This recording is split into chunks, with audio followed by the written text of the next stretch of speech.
Hablando de otros temas importantes, decíamos al principio que se están preparando las elecciones de los representantes sociales al Banco de Previsión Social, elecciones que van a ser el próximo domingo 28 de noviembre. Son elecciones obligatorias, atención, obligatorias. Falta que la gente se entere de estas elecciones. Cuesta, ¿no? ¿Cómo cuesta que las personas, primero a veces ni se enteran que las hubo y después no saben que son obligatorias, pero hay que informarse porque así será y tiene varios representantes por los jubilados. Vuelve a presentarse Sixto Amaro por la UNACPU. Sixto ahora está ocupando su cargo ahí en la dirección social, y Virginia Vaz, que van parada por un solo Uruguay. En los trabajadores, Luis Lisboa y Ramón Ruiz. Los vamos a estar invitando a todos, ¿no?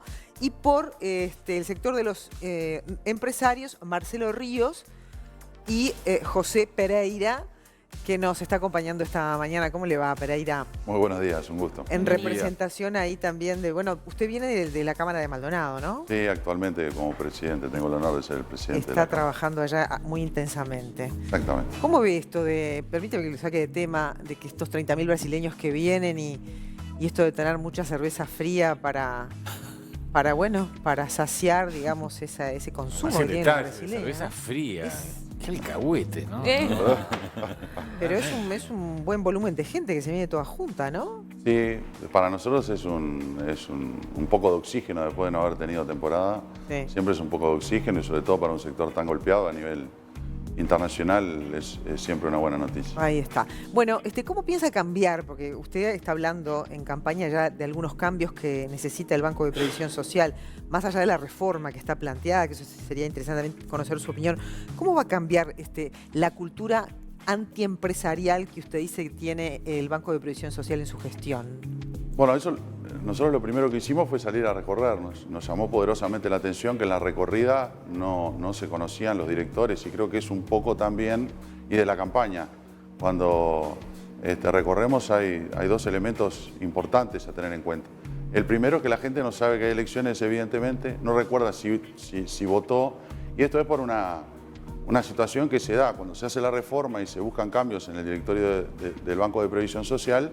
Se hace en el año con la Constitución del 66, pasa el 67, hasta el 92, por la interrupción democrática, no se había movido la situación del cambio en el directorio. Se genera a designación, se juntan a todas las gremiales nacionales, empresariales y al PIT-CNT, y se le dice: ustedes ponen 2 representantes, ustedes ponen un representante, y recién en el 2006 se llama elecciones como tenemos ahora. Pero ¿qué pasa? Las organizaciones sociales se habían acostumbrado a la designación, al dedo. Y yo creo que ese fue el gran mal que tenemos hoy. La gente no sabe de estas elecciones justamente porque quienes eran designados, y cuando uno es designado no se siente representante de absolutamente nadie. No hace para conocer los problemas que tienen sus representados. Y lo que tenemos hoy en el caso de la empresa es evidentemente un banco de previsión social que estigmatiza, golpea y maltrata al empresario constantemente. Y es lo que nos dicen en cada uno de los mano a mano de los empresarios. Los chicos nos hablan de la fecha de vencimiento de BPS, de las multas, moras y recargos.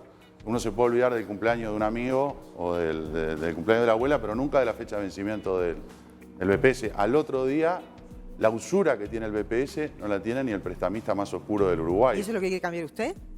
Eso hay que cambiarlo. ¿Y cómo?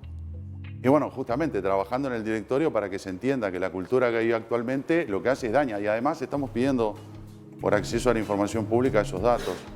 Justamente porque, a ver, si el sistema financiero internacional, si las financieras no actúan de esa manera en la relación deudor-acreedor, ¿por qué lo hace el Banco de Previsión Social? ¿No estará perdiendo fondos ahí?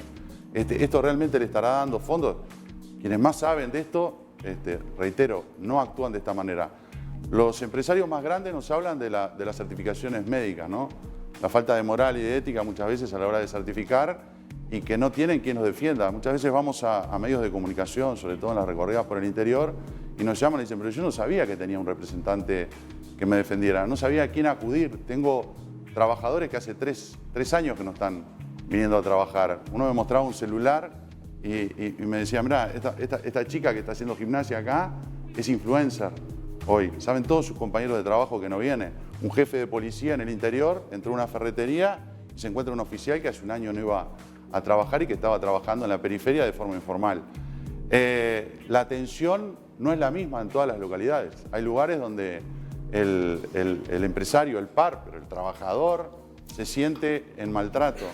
Hay localidades donde, bueno, las inspecciones, el maltrato en las inspecciones. Entonces, el BPS es como una gran cultura donde el empresario siente que es una organización donde en vez de tener las manos hacia arriba, tiene las manos hacia abajo presionándolo y buscando que se caiga. Ese es el rol entonces, o uno de los roles, el acercarse a las necesidades y que en este caso los empresarios sepan que tienen en su representante un aliado. Hoy no lo tienen, hoy no saben. Uno de los temas de las elecciones, la gente cuando vota para generar, le tiene que generar algo el voto. Y en estas elecciones lo que pasa es que al haber habido designación y quienes están al no haber salido, no sienten que con el voto puedan cambiar algo. Ajá. Para nosotros es complicado, estamos saliendo desde hace mucho tiempo, ya en la segunda gira que terminamos esta semana próxima por todo el país, los actuales directores no han salido, ahora pidieron licencia, ahora son candidatos, tampoco han salido. Y ¿Pero estamos debieran esperando. hacerlo? ¿Es obligación de su función hacerlo? Y el representante tiene que conocer las necesidades del representado. Si no conoce las necesidades del representado, es difícil que pueda cambiar algo. Y es por eso que la gente no sabe que hay elecciones, porque nunca lo vio. ¿Y cómo se instrumentan estos cambios que están planteando, no? Una vez que se analiza la situación que se quiere modificar. Y ya saliendo. Ejemplos. Estuvimos en hemos ido a complejos habitacionales del BPS, porque esto no solamente involucra al empresario, pero también el dinero de la empresa en el Estado. Recordemos que tiene un peso en el presupuesto del Estado, casi la mitad de lo que gasta el Estado uruguayo va en el Banco de Previsión Social, un 7% del IVA, la intermediación entre el trabajador y el empresario. Pero para que se entienda bien, complejos habitacionales. Vamos a visitar un complejo habitacional para que entienda la gente y salen jubilados, por ejemplo en Chuy, que estuve esta semana. En Chuy nos atiende un jubilado y nos dice, acá nos obligan a estar solos, porque es parte del acuerdo, estar en este complejo estando solos. Es en el barrio del cementerio, tienen todos los días problemas de inseguridad. Entonces los pusieron ahí y nos dicen, nos sentimos abandonados. En otro lugar, en Nueva Albesia, sale un jubilado también, nos muestra el estado en que está la casa, nosotros lo pusimos en las redes y nos dice, se olvidaron de nosotros. A este complejo yo le llamo el cementerio de los vivos. Gente que le dan pensiones con problemas permanentes, enfermedades terminales, pero además con discapacidades permanentes y le dan pensiones provisorias. Eso de todos los días, nos llaman todos los días. Salimos de un medio de comunicación, seguramente salgamos de acá, se van a comunicar con el canal y ustedes están autorizados a ver el teléfono. Hoy, evidentemente que el Banco de Previsión Social en su totalidad, y creo que al no haberse cumplido todo este tiempo con la Constitución, al no haber habido competencia, el mal mayor es la desidia y la ineficiencia que tiene el Banco de Previsión Social y sobre todo una responsabilidad a quienes tienen que dar la cara, porque eso es lo que es el llamado a elecciones. La representación es quien debe dar la cara y ante errores debe plantarse ante el escarnio. ¿Y acaso en toda esta época de pandemia los alivios a los empresarios en materia de impuestos y demás no fueron tales? ¿No se tomaron buenas decisiones en ese sentido por parte del Banco de Previsión Social? No, a ver, toda ayuda es bienvenida y no es lo que espera la empresa. La empresa lo que espera es que cuando necesita que la mochila sea lo menos pesada posible. Yo no conozco buenos empresarios y gente con formación empresarial que pida, sino que lo que solicita es que se esté a la altura. En pandemia, la empresa tuvo una actitud heroica. El Estado le pidió mucho tiempo que un 100% no trabajara, no tuviera ingresos. Pero después, a fin de mes, había que seguir pagando los salarios y los impuestos. No se detuvo. ¿Quién hizo el esfuerzo en pandemia? El verdadero esfuerzo sí lo hizo la empresa. ¿El Estado colaboró de forma suficiente o insuficiente? Evidentemente que para aquel que perdimos, para aquella empresa que se perdió en pandemia fue insuficiente. Para aquel que logró sobrevivir, quizás alcanzó. ¿Qué números manejan, hablando de economía, en cuanto a pérdidas por parte del sector empresarial en lo que son las certificaciones médicas abusivas? Estaba los otros días en una empresa donde el empresario era brasileño. Me atiende rápidamente y me dice que se tenía que ir por otros compromisos. Hace muy poco había comprado la empresa. Me atiende la gerente de recursos humanos, una psicóloga muy joven. Me muestra la planilla, 174 funcionarios.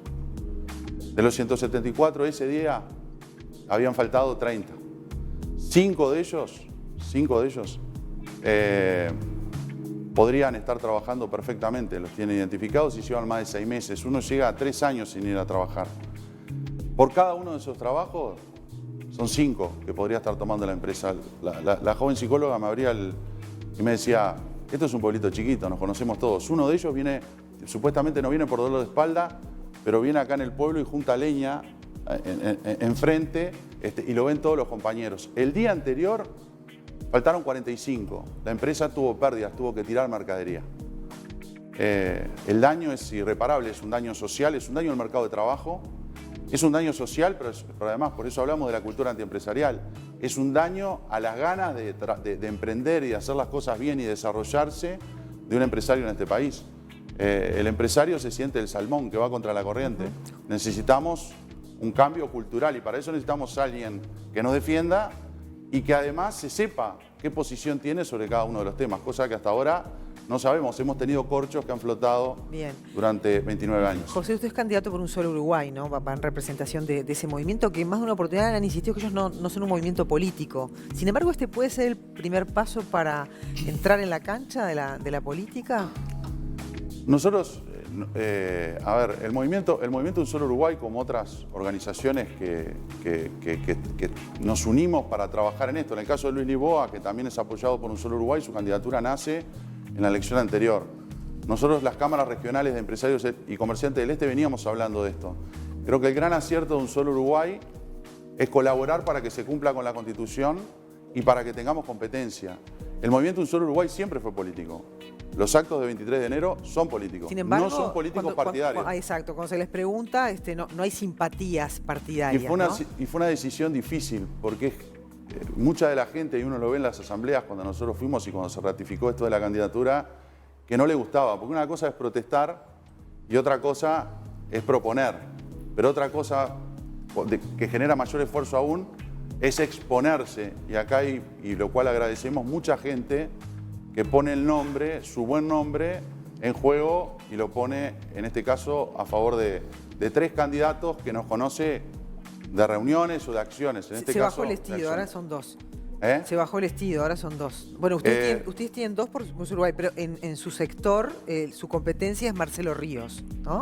Por empresarios somos 2. El oficialismo, que es la lista 22, que lleva ya 15 años, es un acuerdo de las gremiales, desde hace mucho tiempo, de las grandes gremiales en acuerdo que quieren mantenerlo, y nosotros que estamos diciendo que basta de la designación a dedo y que queremos un cambio. Si seguimos así, la empresa no va a tener el rol que debe tener en este país. José, gracias por venir, que tenga mucha suerte el próximo 28 de noviembre, el domingo 28 de noviembre. Elecciones obligatorias. Obligatorias para las unipersonales, micro, pequeña, mediana empresa, para el monotributo, para la gran empresa. Los invitamos a votarnos en la lista 26. Ahí va. Bueno, gracias por estar, y que tenga mucha suerte en esa carrera.